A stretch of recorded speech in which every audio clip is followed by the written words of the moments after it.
All right, guys, a trip down memory lane. So we have now studied two forms for quadratic functions. All right, the first one being standard form.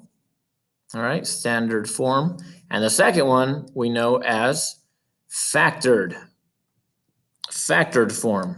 All right, and so far we've factored kind of just a factor, right? We factored because we know that two linear functions multiplied to each other give you a quadratic function.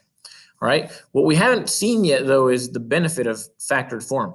All right. For example, standard form, we see the benefit because standard form gives me the y-intercept. All right. I know that the y-intercept of this parabola is going to be at 12. All right. I also know that because it has a positive a value of 1, that this parabola opens up. All right. Instead of opening down. All right. It doesn't tell me much else about the parabola, though. I have to go out on my own to find other things. Now, we mentioned before that two of the most important features of the parabola, or actually, I said two, but the roots. All right, these roots are extremely important. Roots, also known as zeros. All right, these zeros, or also known as the x-intercepts. All right, look at the x-intercepts of this guy. And then let's look at the factored form. So whichever one you want to look at first. The x-intercepts are -4 and -3. All right. Now I want you to look at the factored form. The factored form is x plus 3 and x plus 4. Coincidence? I think not. All right. The way that this works is -3 is an x-intercept because look what would happen if you evaluated f of -3. All right, if you were to evaluate f of -3, then you would have to say -3 plus 3 times -3 plus 4, right?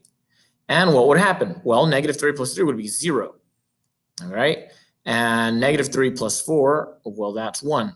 Doesn't matter, though. Anything times 0 is going to be 0. You're going to get an output of 0, which we know if you get an output of 0, you have found an x-intercept, or a 0. Okay, same thing with f of -4, all right?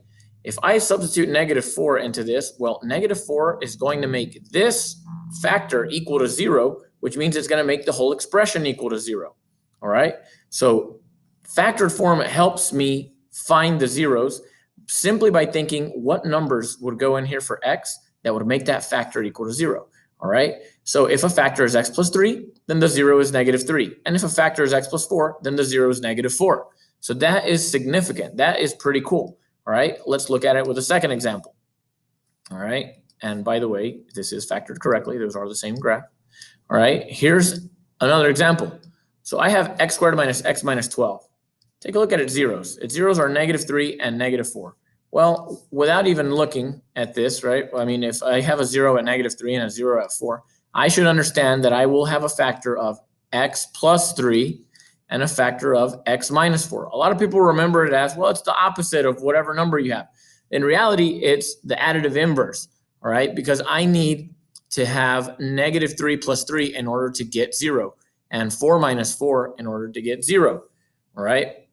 In other words, the factored form x minus 4 to x plus 3 helps me find the x-intercepts, all right, by thinking about what number could I substitute here, 4, to make this factor equal to 0, or what number could I substitute here, -3, to make this factor equal to 0. -3 plus 3 is 0, all right? So what is factored form good for? It is good for finding roots. It is good for finding zeros. It is good for finding x-intercepts. That is the purpose of writing a quadratic function in factored form. The end.